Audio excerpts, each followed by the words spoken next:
আসসালামু আলাইকুম। 10 সপ্তাহে বাচ্চার বৃদ্ধি। আপনার বাচ্চা এখন প্রায় একটি ছোট্ট স্ট্রবেরি এর সমান। শিশুর হার্ট খুব দ্রুত স্পন্দিত হচ্ছে। আপনার গর্ভের শিশুর হার্ট কয়েক সপ্তাহ আগে নিজে নিজে স্পন্দিত হতে শুরু করছে। এখন সেই ছোট্ট হার্ট মিনিটে প্রায় 160 বার করে স্পন্দিত হচ্ছে, অর্থাৎ শিশুর হার্টবিট আপনার হার্টবিটের তুলনায় প্রায় 2 গুণেরও বেশি দ্রুত গতিতে চলছে। শিশু অল্প অল্প করে নড়াচড়া করতে শুরু করছে। আপনার শিশু এখন হালকা ঝাঁকুনি দিয়ে নড়াচড়া করতে পারে, তবে বাইরের থেকে এই নড়াচড়া এখনও বোঝা সম্ভব নয়।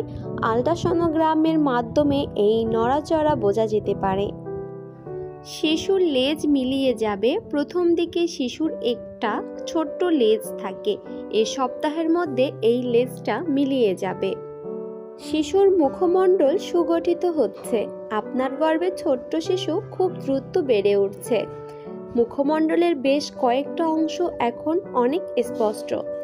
চোখের বিকাশ এগিয়ে যাচ্ছে। ছোট ছোট দুধদাঁত তৈরির প্রক্রিয়া চলছে। কান ও নাকের বিভিন্ন অংশ আরও বিকশিত হচ্ছে। শিশুর হাত পা বেশ দ্রুত বেড়ে উঠছে। আপনার শিশুর হাত পাগুলো আরও লম্বা হচ্ছে। কনুই ও হাঁটু স্পষ্ট হতে শুরু করছে। সে এখন তার কনুই ভাঁজ করতে পারে। হাত পায়ে ছোট ছোট জোড়া লাগানো আঙ্গুলগুলি এই সপ্তাহে আলাদা হয়ে যাবে। 10 সপ্তাহে মায়ের শরীর। এ সপ্তাহে আপনার গর্ভের আকার প্রায় একটু বড়সড়, মালটার সমান হয়ে গেছে।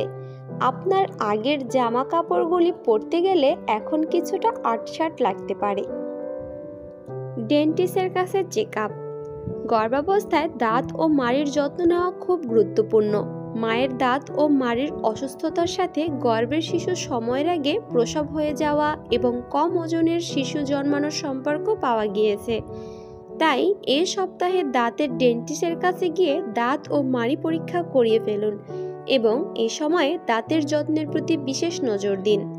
দিনে 2 বার 2 মিনিট ধরে ফ্লোরাইডযুক্ত টুথপেস্ট দিয়ে দাঁত ব্রাশ করুন।